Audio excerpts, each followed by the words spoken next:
नमस्कार। आज काफ़ी टाइम के बाद बड़े लंबे समय से स्वास्थ्य सही नहीं चल रहा और बातचीत का दिल भी कर रहा था आप लोगों से। और काम पे भी नहीं जा पाया, अपने बिजनेस पे भी रेगुलर। और समय बिताने के लिए जब हम अकेले में होते हैं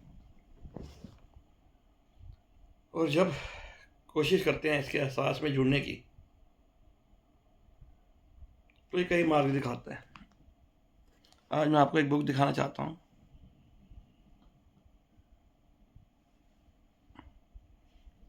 शायद यहाँ से नज़र ना आए।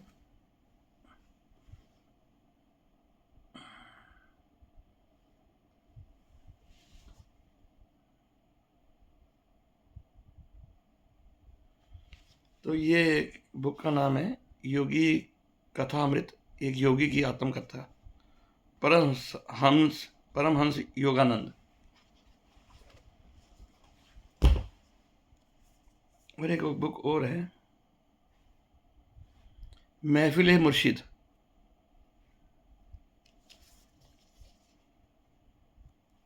तो मैं इन दोनों किताबों को पढ़ रहा था कुछ समय से, जितना भी पढ़ा गया।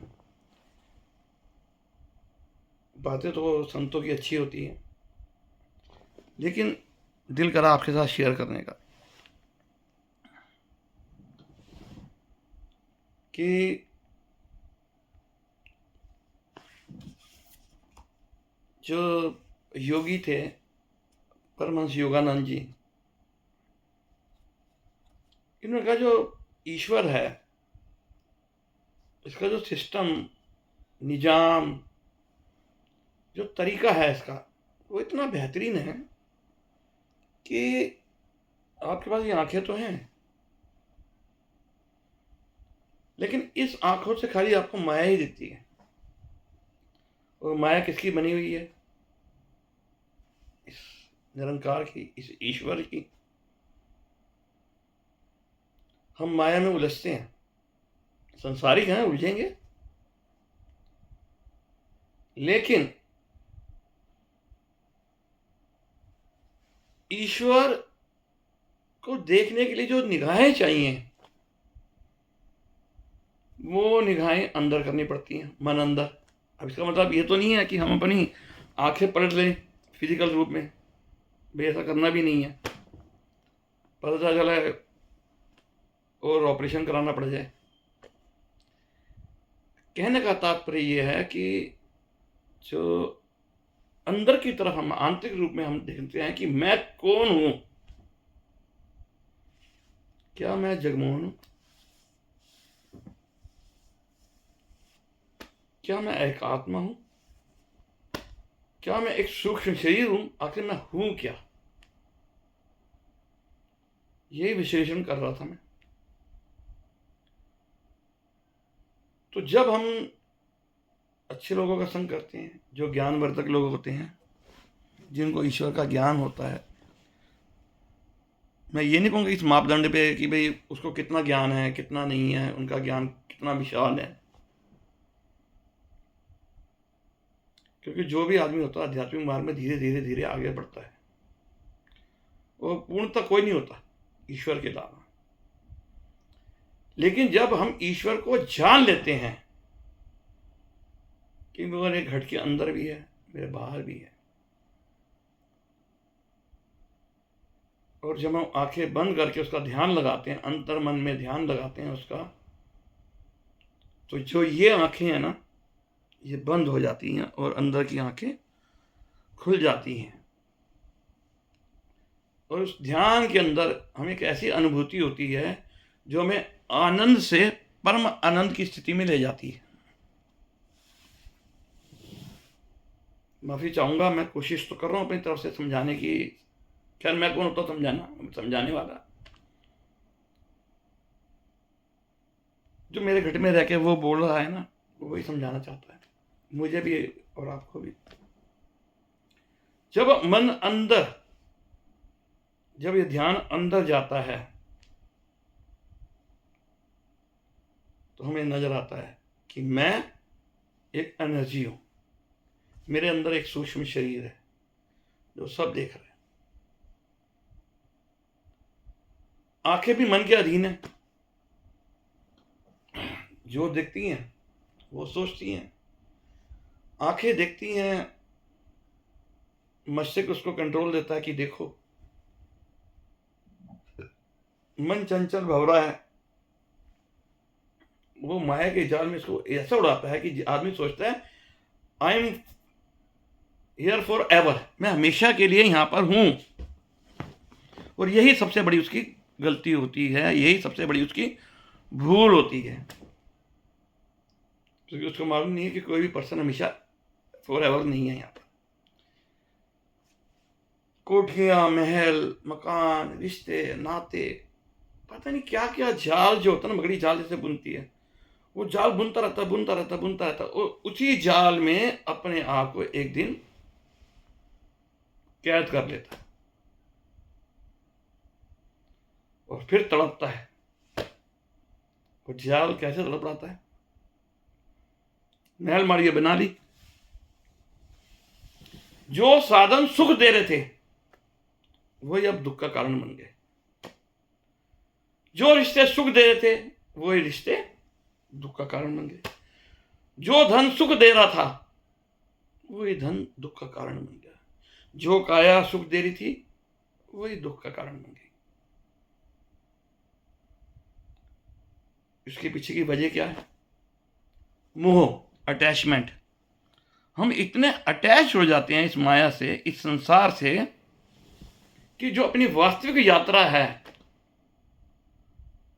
और वास्तविक उद्देश्य है उसको हम भूल जाते हैं कि हम आए किस लिए हैं, जाना कहां है। अरे भाई, संसार में रहना है, संसार के क्रियाकलाप भी करने पड़ेंगे, लेकिन अटैच नहीं होना। मोह, मोह जो होता ना, प्रेम।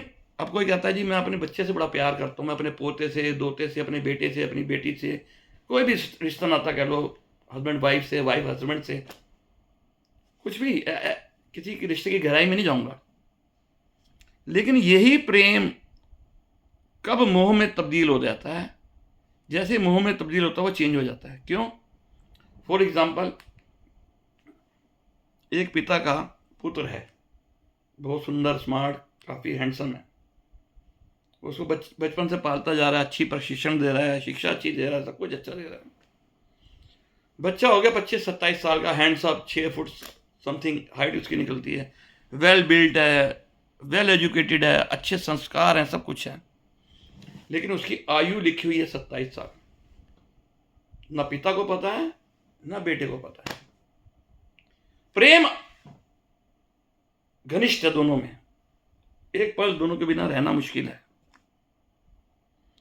लेकिन प्रेम किस कदर मोह में बदला, किस क्षण बदला, दोनों को नहीं पता।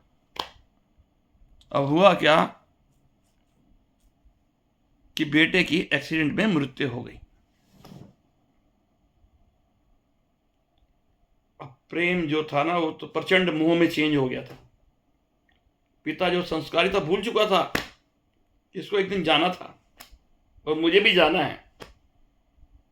वो उसके वियोग में ऐसा तड़पता है, इतना तड़पता है अपने उसके वियोग में, कि अपने जो इस परमात्मा ने शरीर दे रखा है ना, इस काया को धीरे धीरे धीरे धीरे नष्ट कर देता है। क्योंकि पहले जब अपने बेटे के वियोग में तड़पा तो उसके आया मानसिक स्तर पे दुख। जब मानसिक स्तर पे कोई दुख आता है तो उसके बाद वो शारीरिक में बदल जाता है, फिर वो शरीर को कष्ट देना शुरू कर देता है। लेकिन जब हम प्रेम और मोह के अंतर को समझ जाते हैं तो हम संसार में रहते हैं, अपनी ड्यूटीज पूरी करते हैं, प्रेम भी करते हैं, सब कुछ याद रखते हैं, लेकिन मौत और प्रेम और मोह के अंतर को याद रखते हैं, तो हमारी जिंदगी सफल और सुखद हो जाती है। हमें पता है कि किसने मेरे साथ जाना है, इस ईश्वर ने, इसकी यादों ने। और जब ये सामने आप होते, लोग कहते हैं भाई ईश्वर, भाई दिखा तो दिया ईश्वर है ये, मेरे अंदर भी मेरे बाहर भी है। क्यों ना मैं उससे बातचीत करूं, क्यों ना हर वेले उसके एहसास में रहूं और उससे यही कहूं कि माया तेरी रची हुई है, लेकिन दोस्त तू मेरे पे, फिर भी तेरा निजाम इतना बेहतरीन है, तूने मुझे माया तो दिखा दी भी ये माया है, लेकिन ज्ञान भी दे दिया कि बेटा ये जो माया को जन्म देने वाला ना तू है, मनुष्य तू है। तेरा कारण क्या? मोह, अटैचमेंट। तेरी अटैचमेंट इस माया को जन्म देती है। हम अच्छे लोगों के संग में रहें, उनसे सीखें, तो धीरे धीरे धीरे हम प्रेम को प्रेम की जगह रखेंगे और मोह हो ही नहीं पाएगा। हमें इतना ज्ञान रहेगा कि किसी चीज़ में इतनी गहराई में नहीं घुसना कि हमें उससे अटैचमेंट हो जाए। मोह ही दुख का कारण, मोह ही अहंकार का कारण, मोह ही विनाश का कारण है। काम, क्रोध, लोभ, मोह, अहंकार, निंदा, चुगली, जितने भी दोष हैं, उसको जन्म देने वाला मोह ही है। और जब मोह ही नहीं रहेगा तो जीवन कितना सुखी। मैंने चेता रहेगा हर टाइम, पता नहीं किस टाइम मेरे श्वास मुक जान तो किड़े भुल्लण दी देर हैगी। क्यों ना ਇਹਦੇ एहसास अंदर आवा, हर वेले क्यों ना ਇਹਨੂੰ चेता रखा। श्वासा दी माला ते सिमरा मैं तेरा नाम।